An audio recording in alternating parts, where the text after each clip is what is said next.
Hi everyone, good afternoon. কেমন আছো বন্ধুরা? সবাই আশা করছি খুব ভালো আছো। আমি সুস্মিতা, আমার নতুন একটা ব্লগে তোমাদের সবাইকে অনেক ওয়েলকাম জানিয়ে আজকে ব্লগটা শুরু করছি। আজকে তো বাড়ি যাওয়ার সেই মুহূর্ত, ভীষণই মনটা ভালো নেই। তো আজকে সবাইকে ছেড়ে আবার চলে যেতে হবে। যত তাড়াতাড়ি যাব আবার তত তাড়াতাড়ি আসবো। তো এই ভাবনা নিয়েই যাচ্ছি। আর এই যে লাগেজ গুছিয়ে রেখেছি, আশিস একটু বাড়িতে ফোন করছে যে কাকিরা কখন আসবে, ওই জন্য। আর এই যে রেডিও হয়ে গেছি, এই যে মাসি দিদা সবাই এসছে, লাগেজগুলো গুছিয়ে রেখেও দিয়েছি। ভীষণ মনে পড়বে, আর সব থেকে মনে পড়বে আমার বাবা আমার দিদির কথা। যে অন্য সময় আমার দিদি যখনই হোক আসি চলে যাওয়া বা আসি যখন ইন্ডিয়া আসতো বা যেত, আমার দিদি সবসময় আসতো। তো এটাই খুব মনে পড়বে দিদির কথা। আর বাবা, যে একমাত্র বাবাই, হ্যাঁ মা অনেক করেছে যতটুকু তার করার ক্ষমতা, কিন্তু হয় না যে বাবা জামাই এলে কি খাবে, বাজার করায় এই জিনিসগুলো না আমি ভীষণ ফেস করলাম এবার, ভীষণই মনে পড়ছিল এবার। আর এই যে সোনারা দুষ্টুমি শুরু করে দিয়েছে। এগুলি কি কত দাঁড়া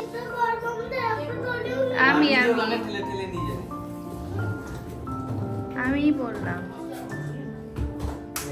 যাই নিজা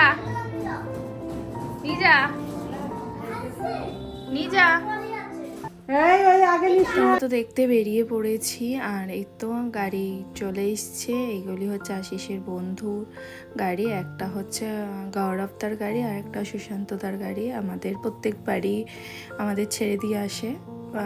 আশিসও যখন আগে দুবাই যেত তখন সুশান্তদা বলো আরও অনেক ওরা ছেড়ে দিয়ে আসতো আমাদেরকে। আর আগের বারও ছেড়ে দিয়ে এসছে, এবারও। আর সবাই কাজ ছিল।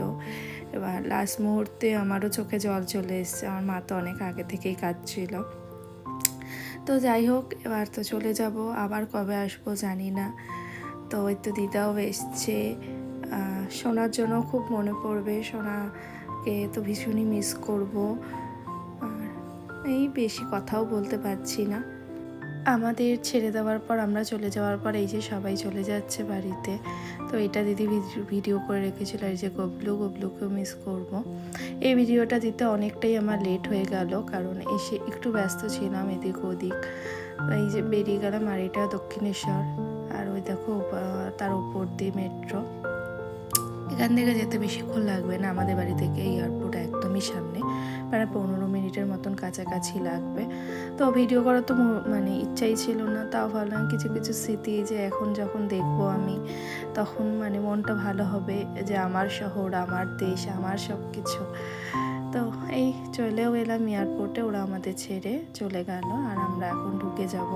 এয়ারপোর্টে এসে একটু সমস্যা হয়ে গেছিলো আমার, টিকিট আমাদের টিকিট সবই ছিল, যেহেতু টিকিটটা একটু প্রবলেম হচ্ছিল আমার, তো আমাকে তো ঢুকতে দেয়নি, আশিসকে ঢুকতে দিয়েছিল। আশিস ঢুকেছিল, আমি বাইরে দাঁড়িয়েছিলাম, আমার তো ভীষণই টেনশন হচ্ছিল। আশিস যখন ভেতরে গিয়ে কথা বললো, তারপরে আমাদের এমিরেটসের যে ছিল সে এসে যখন বললো, তারপরে আমাকে ঢুকতে দিয়েছিল। আমি ভাবলাম তো ওরা চলে গেছে, আমি বাড়ি যাবো কী করে, কি হবে না হবে। তো যাই হোক, আলটিমেট আমি ঢুকে গেছি ভগবানের কৃপাতে, সব কিছু সুস্থ মতন হয়েও যাবে। তোমরা আশীর্বাদ করো আমরা ভালো করে যাতে পৌঁছে গেছি। তো এই আর এবার আমরা যাব হচ্ছে চেকিং হবে, সব হবে তারপর।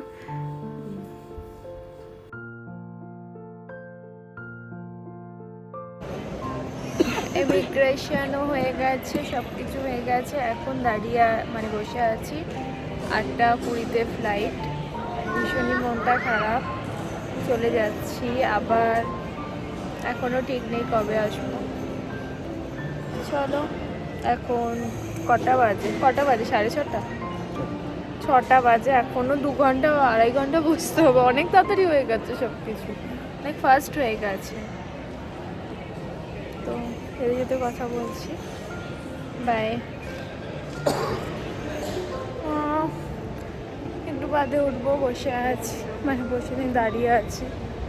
আশিস বসে আছে, বাড়ির সাথে কথা বললাম, সবাই কাজে, সোনা তো যেতেই চাইছে না বাড়ি। ওকে।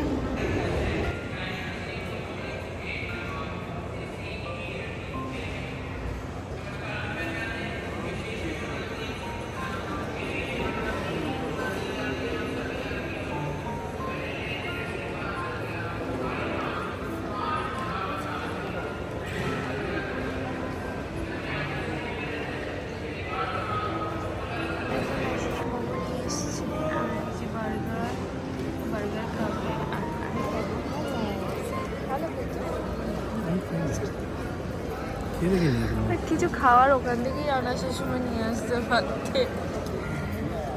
মোমোটা আমার অত ভালো লাগে না, ঠিক আছে, যাই হোক যা পেয়েছি সেটাই। আমি খুব একটা মোমো খেতে ভালোবাসি না, তো এখন এটাই খাবো মোমো।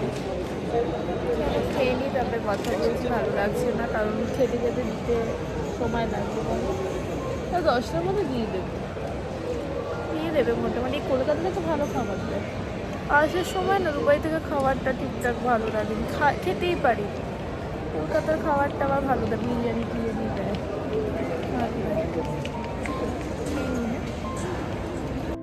আমাদের সব কিছু কমপ্লিট হয়ে গেছে, দেখতে পেলে ইমিগ্রেশন সবই হয়ে গেছে। আর তার সাথে একটু মোমোটাও খেয়ে নিয়েছিলাম, কারণ মানে যেদিন আসবো সেদিন কিছুই খেতে পারিনি ঠিকঠাক করে, ভাত খেতে পারিনি। তারপরে মা একটু পিঠে টিঠে দিয়েছিল, সেটাও ঠিকঠাক করে খেতে পারিনি। মানে খাবারটা না গলায় না ঠিকঠাক ঢুকছিল না, আসছিল না যে খাবো। তো ওই জন্য আর খাওয়াটাও ঠিকঠাক হয়নি। অনেক কিছু রান্না হয়েছিল সেদিন, আমার বড় জামাই অনেক কিছু বাজার করেছিল, মাছ থেকে মাংস থেকে, কিন্তু সেই মুহূর্তে না খেতে পারিনি। তো এয়ারপোর্টে ঢোকার পর যখন সব কিছু কমপ্লিট হয়ে গেল তখন খিদেটা পেয়ে যায়, আর ফ্লাইটও চলে এসছে আমাদের। এরপরে আমরা ঢুকবো এক এক করে, যখন নাম্বারিং ডাকবে তখন দাঁড়িয়ে আছি, এক এক করে যখন ডাকবে তখন যাব। ভীষণ এয়ারপোর্টে ঢুকতে না ঢুকতেই আমার খুব খিদা পেয়েছে, তারপর একটা টেনশানও কাজ করে, আমার যতক্ষণ সব কিছু কমপ্লিট হবে তারপরে কি খাবো। তো আশিস তো মোমো নিয়ে এসেছিলো, মোমো আর পিৎজা নিয়ে বার্গার নিয়ে এসেছিলো, বার্গার খেলো, আমি মোমো খেলাম। খেয়ে দিয়ে এখন চলবো, এই যে যাচ্ছি।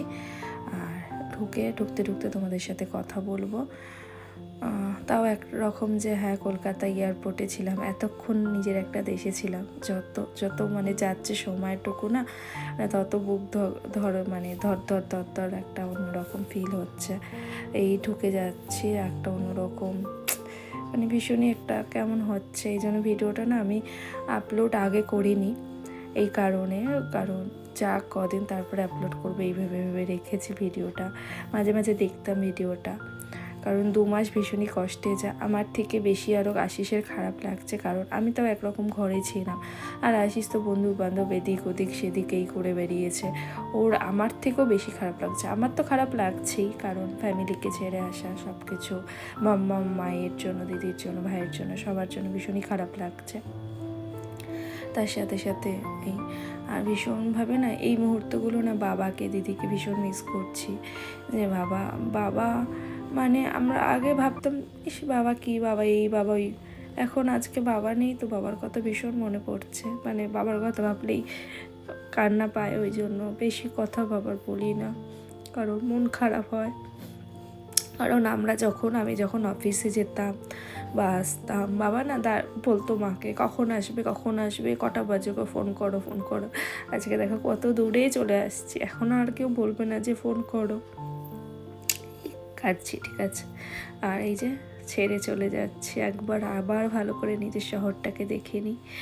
কি ভালো লাগছে ওপর থেকে দেখতে, ভীষণই ভালো লাগছে। এটাই মনকে সান্ত্বনা দিচ্ছি যে আমি যত তাড়াতাড়ি যাব আবার তত তাড়াতাড়ি আসতে পারবো, না হলে একটা অন্যরকম।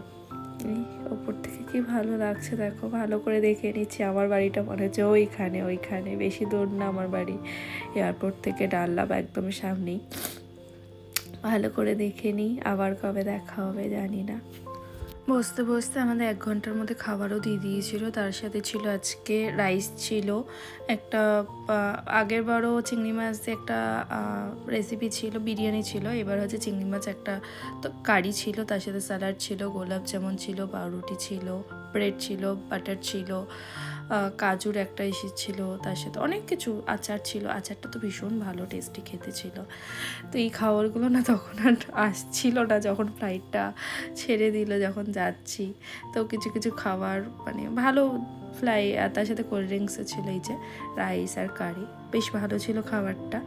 তো আমি অল্প অল্প করে খেয়েছি, কারণ সেই মুহূর্তে আর খেতে পাচ্ছিলাম না, একটা কেমন হচ্ছিল, আর ফ্লাইটে সেরকমভাবে খাওয়া যায় না।